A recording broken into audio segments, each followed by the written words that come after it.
Hey, entrepreneurs, do you want to know a quick and easy way that you can gather more first-party data from your contact list, even if you only have a small list? Well, what you can do is every time your contacts take an action, whether it's reading a specific blog post, clicking on a specific email link, or making a purchase, you can send out really short survey questions that ask follow-up questions in order to get more information from them. So let's just say they purchased a certain book from you. You can follow up to ask them more in-depth questions about what led them to the purchase or what problems that they're having that they hope to solve by reading your book. By sending out these kind of surveys, you're able to get more information and you can better segment your list in order to create better offers and to better connect with your audience. So go ahead and give it a try and let us know how it works out. All right, so if you've never heard of data mining is just a way that brands and business owners in general can get to know more about their contacts over time.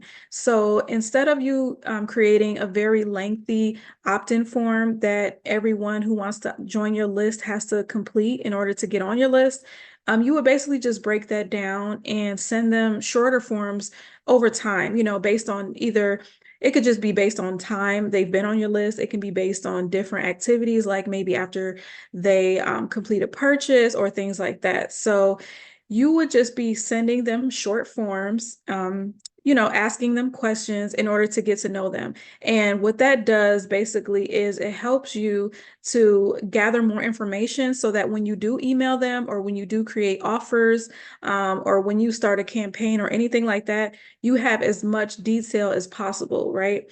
So today we're going to talk about a form that I created that would go out inside of a welcome sequence, but you can also create these kind of data mining forms to go out in other steps in the customer journey as well. So even if it's like someone just purchased a product, what we do is we send out emails called value add emails. So anyone who purchases something from us, we send them emails just basically explaining how they can get the most out of that product, right?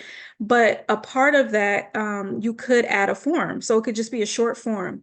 So the example business that I'm going to use today is someone who is a hairstylist who also sells hair products. So in that case, if someone recently purchased a bottle of shampoo that's, to help you with dandruff, right? You could send them a short form that asks, well, what kind do you have? Dry scalp? Do you have waxy dandruff? Any type of relevant questions that will help you to get more information about that person. So that information would then be stored inside of their customer profile. So now, whenever you want to reach out only to people who have purchased this shampoo, only to people who have dry scalp, only to people who have maybe long hair or short hair, maybe they have locks, they're natural, whatever it is, you can create groups inside of Entreport so that you can segment your list and you can really target them and get down to the nitty gritty. That will help you to convert more sales because you're reaching out to people who have this one particular problem, or it could be multiple things. Doesn't have to be a problem. So we're going to go ahead and jump inside of Entreport. I'll show you how I created the form. Like I said, this form is for a welcome sequence, but you can also create forms for different stages within the journey. It's basically, like I said, just so you can get to know your contacts more, and then you can reach out to them based on those, criteria. Okay, so let's go ahead and jump inside of Entreport. All right, so instead of us going straight into Entreport to create those groups, I want to just show you the form that I created, and we can go ahead and go from there.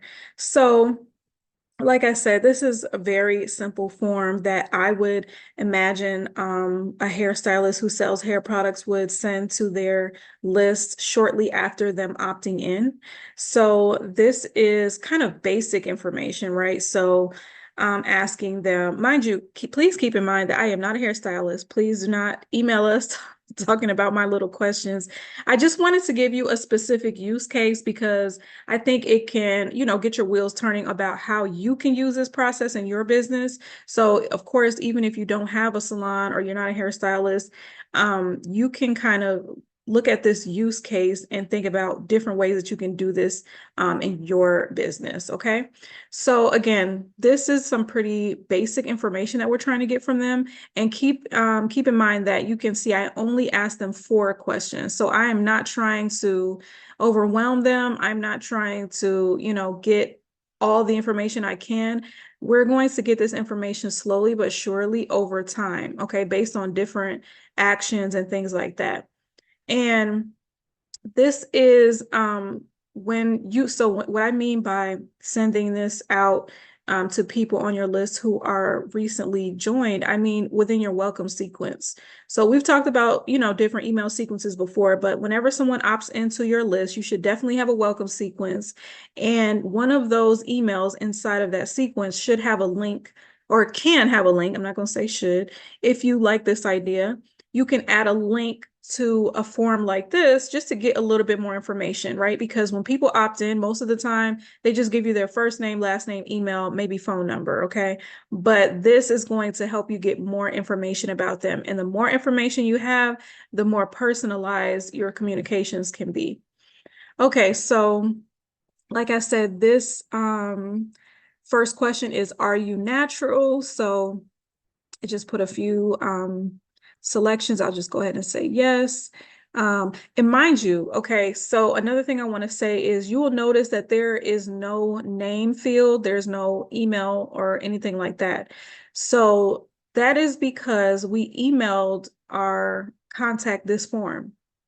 So inside of the email, inside of your welcome email, of course, you would be slowly indoctrinating your list about what to expect from you, how often you reach out, things like that, what you actually do, what your services and products may be, things like that. So when you add this link and that person clicks the link to give you this information, you don't want to have them repeat. I mean, obviously, if you email them, you know who they are. So the way that we were able to still capture their information on this form is we used hidden fields. So definitely give me a comment in the comment section below if you want to know more about hidden fields. But the hidden field that I use for this is email. Okay, so the system, Entreport, will still recognize whose form this is. So once they fill it out, because that hidden field is there, the email hidden field, this form and all the information will still be recorded inside of their profile. So that's why I did not add it again here. I think that can be a little bit annoying for people when, they get an email, they have to fill out a form, and then they're filling out the same information all the time. It's kind of like, you just emailed me, you don't know my name. But anyway, the second question is, what type of hair do you have? So keep in mind, I'm not a stylist. I just seen this on Google. So, I'll just put 4A through 4C. And then how long is your hair? Halle Berry short, shoulder length shorty, long hair, don't care. So my hair is long. And how often do you go to the salon? Only for occasions. That's the truth. So I can go ahead and hit submit. And I just get my thank you page. That's how we know that the form was received. So I will go ahead and jump inside of Entreport now, and I'll show you how to create groups, okay? All right, so here we are inside of Entreport, and you know that when you first log in, you're already in the contact section. So right here where it says new group, you want to click there. And this is how we can begin building out groups or, segments, if you want to call them that. It's basically just how we categorize everyone on our list. So since we're pretending that this is a hairstylist who, sells hair products, we can go with, we can create a group for people with long hair.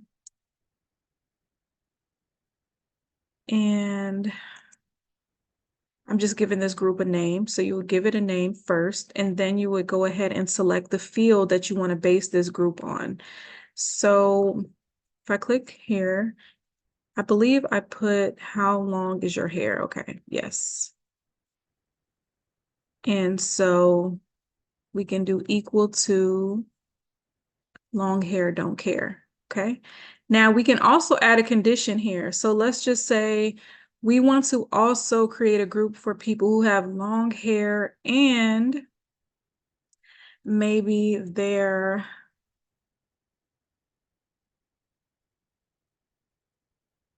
see, maybe their hair is in transition.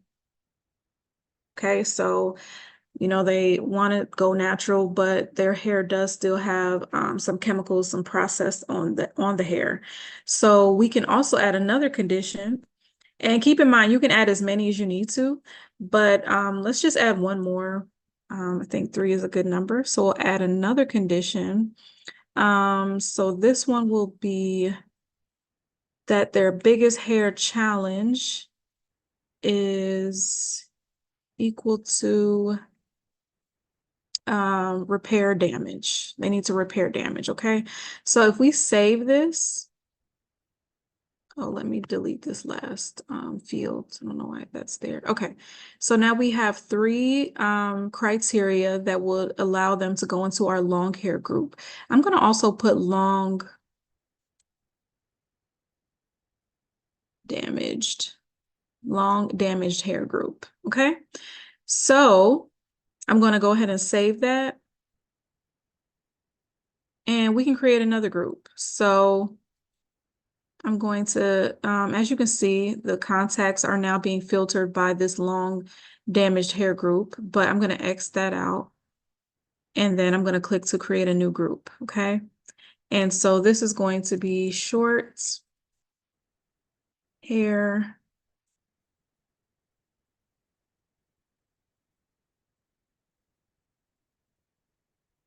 So short hair growth group. So what we're going to do is, of course, we're going to base it on the length again. How long is your hair? And we're going to do equal to Halle Berry short. And then we can also, honestly, we can also do, let me see. We can also actually do the mid-length as well. You know what though? Let's see. Hold on one second. So you see this plus sign here? I'm going to also add or. So instead of me adding a new condition, I'm going to do or. So their hair can either be short or medium length. So then we can add another condition, and this one will be that the biggest challenge is equal to, they want more growth, okay? So I'm going to go ahead and save that. So now we have 2 groups. We have one group for people who have long hair that's in transition and they're, basically they want their hair to be repaired. And we also have a group for people with short hair who want to grow their hair. So I'm going to just create one more group. And this is going to be for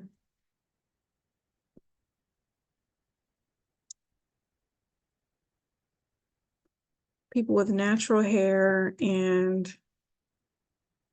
let's just say dry scalp. Okay, there are so many different groups that you can create with this. So of course, I'm going to click the first field, are you natural? And we're going to do equal to yes. And then the new condition is biggest hair challenge equal to dry scalp. Okay, so I'm going to just click save. And now I have my 3 groups. Like I said, based on the fields that you create, the custom fields, you can create so many different combinations of people, really. So even though we only have 4 questions on our form, based on the drop down menu items that those 4 questions are, giving you to choose from, you can create so many different groups based on those 4 questions, right? So now you can see that whenever you want to sell a product that speaks to one segment of your list, this is for people who are trying to go natural, their hair is in transition, but they have a lot of breakage, okay? So you will send those people specific emails that is only, for products or services, that can help their situation, and vice versa. So if you have someone who has short hair, it's natural, but it's not growing fast, right? So you can send those people a separate campaign, and those emails would help them with hair growth products, or regimens, right? So I just wanted to show you different ways that you can create groups inside of Entreport, and you can literally just click on where it says group, and you see it says all right now. But you can choose different groups like long hair, long damaged hair group. You can, whatever group you're looking for. Okay, so Entreport does have some groups that they, just have in here, but you can create your own groups based on your specific business. So what I'm going to do now is I am going to go ahead and complete the form a few different ways, and then I'll come back and we'll search for the group, and you'll be able to see which contacts fall, in those different categories. Okay, so we'll go ahead and do that now. Okay, so I went ahead and filled out that form 3 different times by all 3 of my fake contacts, and I'm just going to search the groups here. So again, I'm under the contact section inside of Entreport, and instead of it being set to all under groups, I'm going to select our specific group. So first, I'm going to do the long damaged hair group.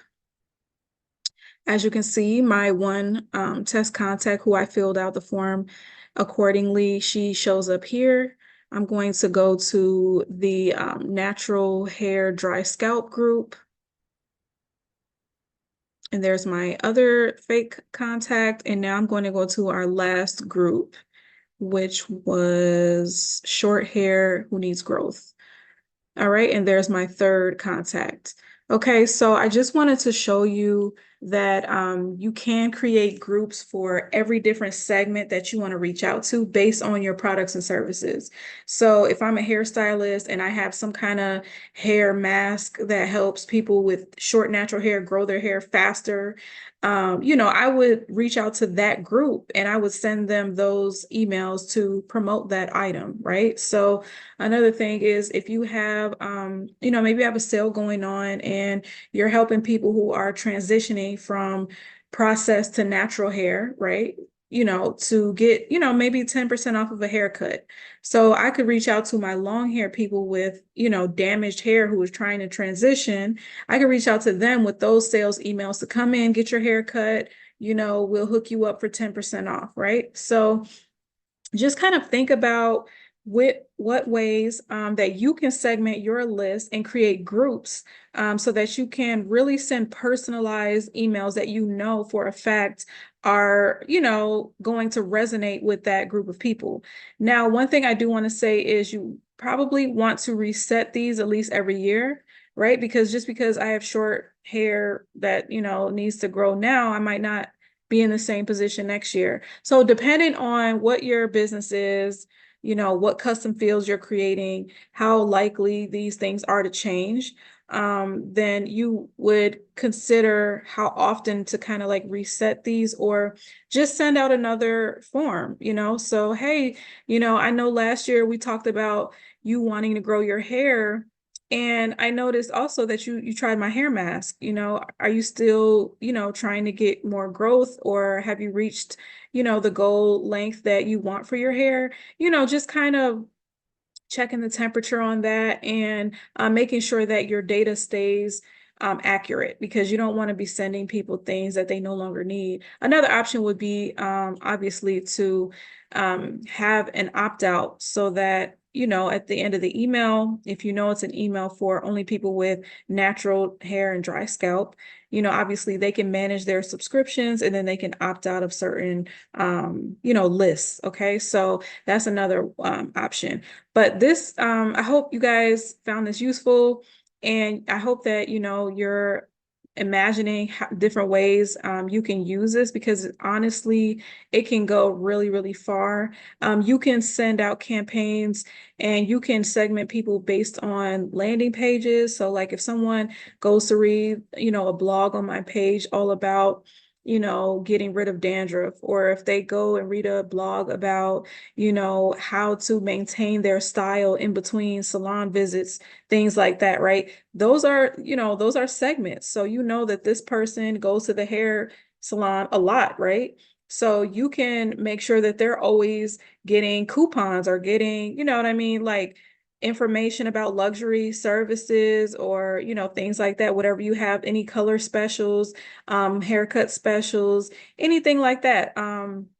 The opportunities are really endless if you stop and think about it. So this is just another way for you to really get personal and get down to the nitty gritty with your own contacts. Okay, so like I said, this form was something for a welcome sequence, but you can make these types of forms to go out to your list at all stages of the customer journey, as long as it makes sense and you're checking those regularly to make sure that the information is still accurate.